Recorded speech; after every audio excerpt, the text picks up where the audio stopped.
Hello and welcome. The Modi government is making a big push to convert Make in China into Make in India, thinking that this can be the one opportunity for India to bounce back from the lockdown and the devastating impact of the coronavirus. To get a sense of how successful the announcements that have been made so far are likely to be and what more needs to be done to ensure that India gets back on a fast growth trajectory, I'm joined live and exclusive at this time by the newly minted President of the Confederation of Indian Industry, the Chairman and Managing Director and Chief Executive Officer of Kotak Mahindra Bank, promoter Uday Kotak, Asia's richest banker, now joins us in his first interview after taking over as the CII President. Mr. Uday Kotak, welcome to India today. I want to start by asking you about your sense of the multiple announcements made by government so far in the hope that we can start pulling away some of the companies that are currently manufacturing in China and get them to move part of their supply chains at least to India. How successful do you think the announcements so far are likely to be? Rahul, I fully relate to making India Atmanirbhar and self-sufficient and self-reliant. For me, that also means a competitive India engaged with the world.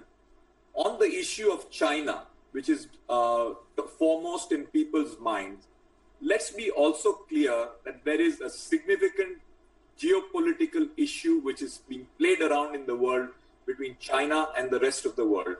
And this is about excessive concentration and dependence on China as the factory of the world. Most global players are now wanting a diversification beyond China. We have seen China flex its muscles, including in Hong Kong and Taiwan in recent weeks. Therefore, it is imperative for developing alternative base on manufacturing. And here, I think the government's push to move and woo global corporates into India is a positive one. At the same time, I do believe corporate India needs to shed its risk aversion and think about this as an opportunity to build in India and make in India. And I do believe the time is opportune now when in fact we are in the middle of a significant pandemic and a crisis. Opportunity never announces when it comes. But the way the interest rates in the economy have gone down, a very open approach of the government to encourage investment and private investment at this time when it is actually lagging other parameters of the Indian economy. I would actually strongly urge Indian business and industry to shed risk aversion and go boldly forward because the government is fully with Indian business, as has been said by the Prime Minister himself at the CII annual session a few days ago. And therefore, taking some of the shares from the factory of the world, which is China, the time is opportune. At the same time, I am also a believer. So let's build on what you're saying. You're asking for India Inc. to shed its risk aversion. What is it that you believe, Mr. Kotak, makes so many of the people that you know in India Inc. at this moment so risk averse? What is it that you think it will take for them to become more aggressive, more adventurous, wanting to invest? We heard from SBI chairperson Rajneesh Kumar, who said that SBI has the money and the willingness to lend, but I'm not finding the people who are willing to borrow, as would be the case with other banks as well. Why is India Inc. risk averse? What can be done to change that?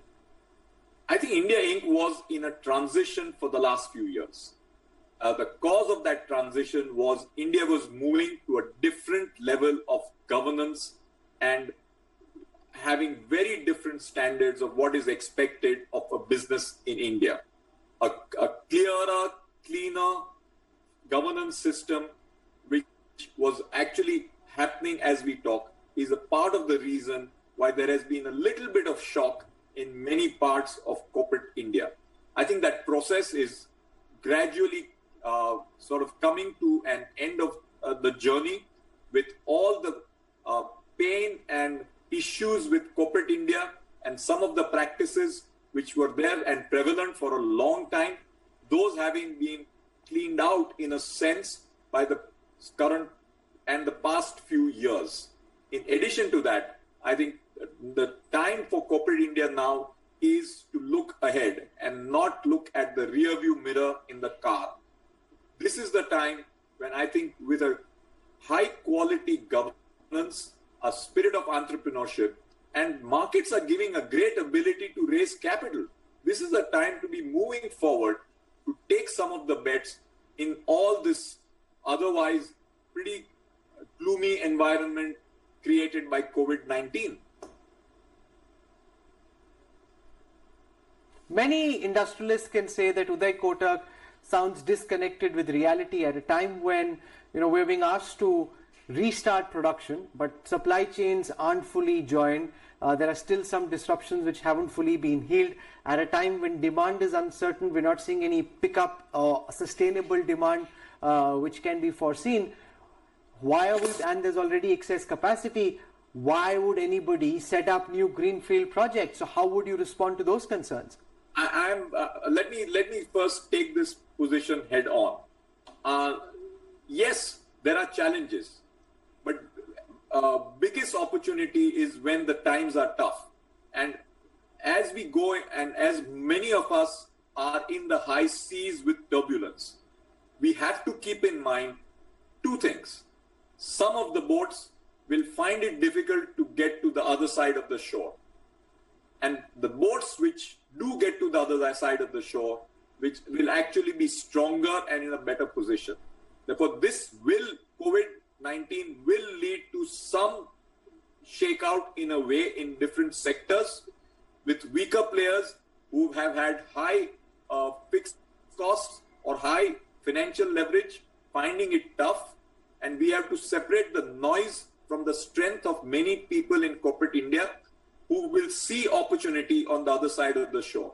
And as we move in that boat, it is time to navigate well, but see the other shore as well.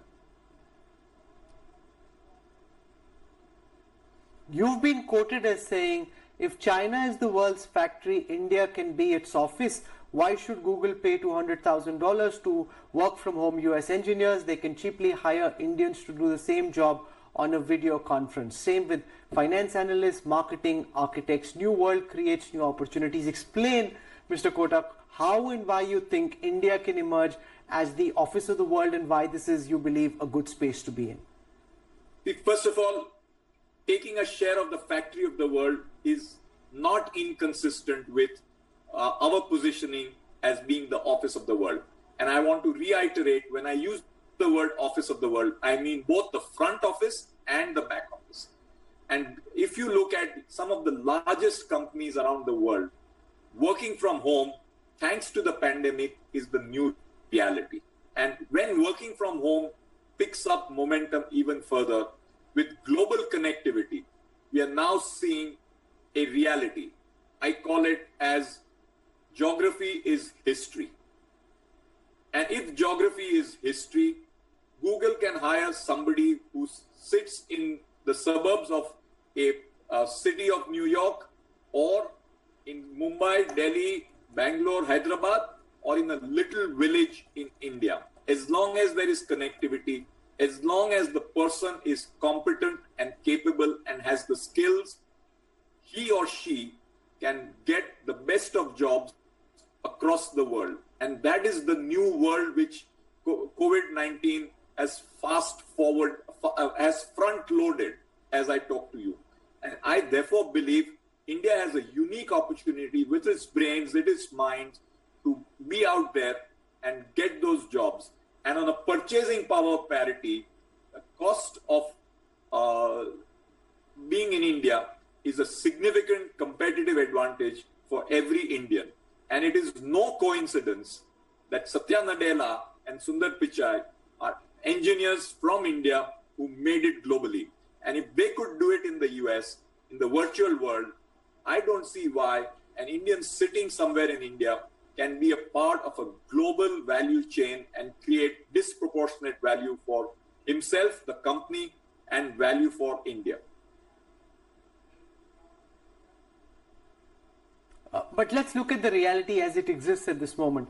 A study done by Nomura, the Japanese financial group, says that between April 2018 and August 2019, of the 56 companies that relocated production lines out of China, only 3 came to India. 26 went to Vietnam, 11 went to Taiwan, 8 to Thailand. India managed to get only 3 of those companies. That was what happened so far. What makes you certain, or what is it that you believe needs to be done to ensure that we can start attracting companies that currently chose Vietnam, Taiwan, Thailand over us? Rahul, first of all, August 2019 is the time we decided to reduce our corporate tax rate. So the government has given out a signal that they are ready to do what it takes to attract manufacturing and facilities in India. For any global manufacturer, a domestic consumption market is also very important. Therefore, what India offers is not only an ability to manufacture for the world, but also for the domestic market, and a significant demand opportunity within India. And with competitive tax rates and a commitment by the government, especially even more so in recent times, that we are with the industry, by the side of industry, and we are ready to walk shoulder to shoulder to do what it takes. I think there is a very different confidence of being given to business and industry by government in the last few months in particular.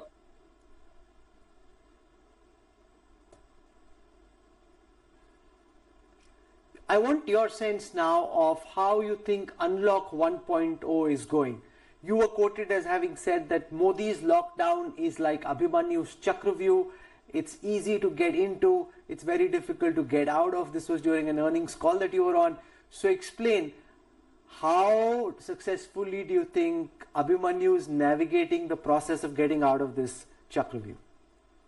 So let me divide it into, since we are talking about mythology, keep in mind that Abhimanyu's Chakravyuh was difficult to get out because Lord Krishna was on the other side. And Krishna had all the answers, he had not shared it with Abhimanyu. I have a belief that first, it is complicated to get out, but finally, India has that last answer required to get out, but it will take time. We have started with 1.0. It will be a gradual process. There is an economic cost of getting out of this lockdown, but the fact of the matter is, lockdown in the Indian context has also got one reality in front of us. The number of deaths in India are still around 6,000. If we had not gone in for the lockdown, who knows what the number would have been? And therefore, I am a believer that lockdown was necessary at a point of time. Getting out of it is difficult, but the last word of it is something which I do believe India will be able to manage. And I am hopeful that in the next 30 to 60 days, we could see a significant improvement in the scenario post-lockdown. So you just completed the annual CII Jamboree where you had industrialists from across the country coming and sharing their experience. What did you pick up about how industry feels the unlocking process has gone so far? No, it has been tough. And frankly, Rahul, everyone's struggling. And this is an area where nobody can say we had past experience of how to handle it well. I mean, let's look at the example of Sweden. The death rates in Sweden are much higher than its neighbors. They did not go for any lockdown. So there is no easy answer. But we will have to find our way, navigate ourselves forward. But the mindset is that India needs to get and take care not only of lives from the virus, but to prevent loss of livelihood.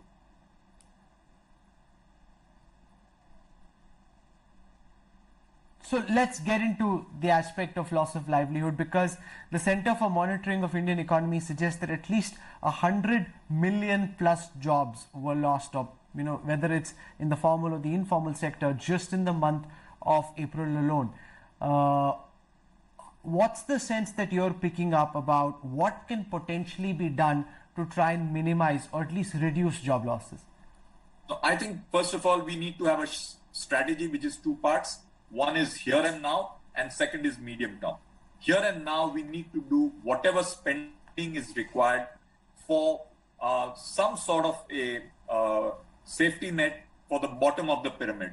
The government has done some of it in the early part of the lockdown. I think more will be needed for the bottom of the pyramid, including people who have lost jobs, in terms of some direct benefits to the poor and the lower salaried class who may be vulnerable for losing their jobs.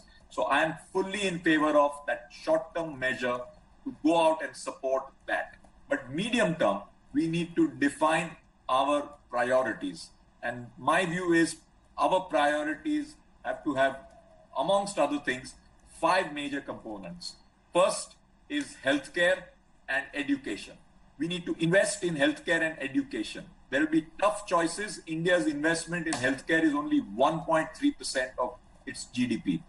I would do a medium-term commitment and put significant money in building healthcare infrastructure, sanitation, nutrition, whole host of areas in the area of healthcare to make it a sustainable and a long-term foundation for India. Education is even more long-term, and I would build it more gradually, but healthcare is here and now. Second is Mother Nature. We have taken it for granted. We have now witnessed the virus, the locust attack, a cyclone on the east coast, cyclone on the west coast. Sustainability has to be a core part of our investment thesis. 3, there is a massive transformation and rebalancing between physical and digital. And we really need to get our arms around the physical and the digital side of the economy. There will be more shift to digital, and consumers will decide. For example, whether to do online shopping or whether to go into a shop is a consumer decision, not a government of India decision. And if more and more consumers choose online, then shops and stores will face the risk of their economic model getting affected. Therefore, physical and digital is changing the way things are. Fourth is rural-urban rebalancing. In my life, I have never seen urban going back to rural. Entire period which we have seen is rural coming to urban. Therefore, that is a significant change. It's a change which tells us, number one, that the people who came from rural India into cities with aspiration, many of them ended up in slums, in chawls, with jobs with employers, no job security. And now the latest, the risk of the virus much higher in cities. Therefore, I fully empathize why a migrant wants to go back home. It is a sound economic and a health decision which the migrant is taking and has taken.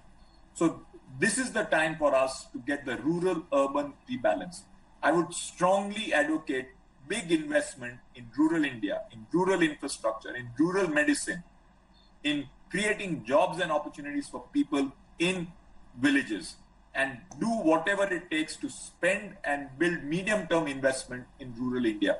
And it brings us the question, what happens to people who need migrants in their jobs or in their factories or construction sites in urban India? The fact of the matter is Indian business has to get more responsible. It has taken some of these things for granted, that I will get migrants at low cost and I can hire them. And I therefore believe future of jobs, thanks to digital, thanks to urban-rural rebalancing, the future of jobs has changed. And we are moving in a direction where social security and safety nets will become a core part of India's philosophy and economy. So let's build on this. I want you to build on how you think the nature of jobs is changing, what you think people who are watching you, and since you're taken so seriously by people all across, youngsters, how do you think they should be preparing for the changing nature of jobs? And are you, like many in Silicon Valley, making a push essentially for a universal basic income, a government handout to all people, so that if there is advances in technology, more automation, more artificial intelligence, which reduces the number of jobs available, it's UBI which can sustain people? Is that what you're saying? I'm saying down the road, that's the direction which things seem to be moving at this point of time. But we've got to do it in a stepwise and calibrated manner because of our inability or affordability at this point of time. And therefore, creating some sort of a safety net. And I think government has done some steps in that, like what it has done for Kisans and agriculture. It will have to do more in that direction as we look at India's future. And this is inevitable. Taking people for granted, which is what in many cases urban India did, that where would rural workers go? They have nowhere else to go. They have voted on their feet. And I'm not sure how many of them come back. We are moving in a direction where we are saying business will consolidate. There will be, the weaker ones will find it tougher, and they will do, business will have to therefore control and manage their costs. Therefore, the choice between e-commerce and physical shops, a choice between a virtual meeting with you versus taking a plane and coming to Delhi are the choices which consumers and people are making in the COVID world. That will change and lead to significant restructuring of jobs. Therefore, we need to reskill. And at the same time, we have to accept that there is a responsibility of the state for every citizen, and that responsibility will have to be factored into our future. I have one last question before I let you go, Mr. Kotak, and this is to do with the structural reform the Prime Minister has spoken of on land, labour and administration. Now, this has been a long pending demand of every economy and policy analyst. What are you making of what the government has said so far? We haven't heard specifics. What are you making of the announcements? What change do you believe this could bring? What would you like to see? First, let's look at land. I would love to see the ability for building rural and semi-urban India by getting Indian manufacturing moving there, even if it means getting land and land getting acquired. I think we must have a policy on that. We want to shift the base of Indian manufacturing where a large number of people are. Therefore, instead of a migrant having to come only to cities, we need to create more opportunities in rural and semi-urban India. I would be very supportive of that. On labor, I think we need flexible labor policy because that's what will keep businesses competitive in this current world. But along with that, we will have to have a policy of a fair safety net. So for flexible labor policy needs a fair safety net to the lives of Indians. And that is the balance we need to achieve. For land and labor, these are the two areas which we can make a significant reform, and I would fully encourage that. And in that context, I also bring about the other point. I'm glad that the government of India has decided to offload non-strategic companies, and my strong recommendation is don't wait for the price to go up or the price to go down. You never know the future. If you have taken a decision to exit, please go ahead. And don't worry about whether price is too low or too high. Because in addition to the equity value in these companies, there is significant debt which these companies have got. And as 100% owner of that debt, your liability is not just the equity value which you get, but the liability of the debt obligation which those companies have. They will ultimately run the risk of sitting on the government's balance sheet. Therefore, exit and get out of some of those non-strategic PSUs. At the same time, the government of India across its various arms is sitting on so much land. Why does it need to keep that idle land and remain as an owner? Just because we can't figure a way out of selling it transparently, we must do that and not necessarily bother whether the buyer has made a profit or not. As long as our sale process is transparent, it is important to do it sooner rather than later. I'm going to leave it over there. This is just the first time we've spoken to you after you've taken over as the CII President. So I hope that there will be more of these interactions. It's been fascinating to see the breadth and the depth of what you've been able to cover over the past 25 minutes. Mr. Uday Kotak, for joining us, for sharing your positivity, your enthusiasm, and hopefully you'll be able to export some of that enthusiasm to many members of India Inc. And if they start responding as enthusiastically, maybe the bounce back will happen sooner. But for joining us with a very realistic sense of where we stand and where we need to go, thank you so much. Deeply appreciate your time, sir. Thank you. Thank you very much, Rahul.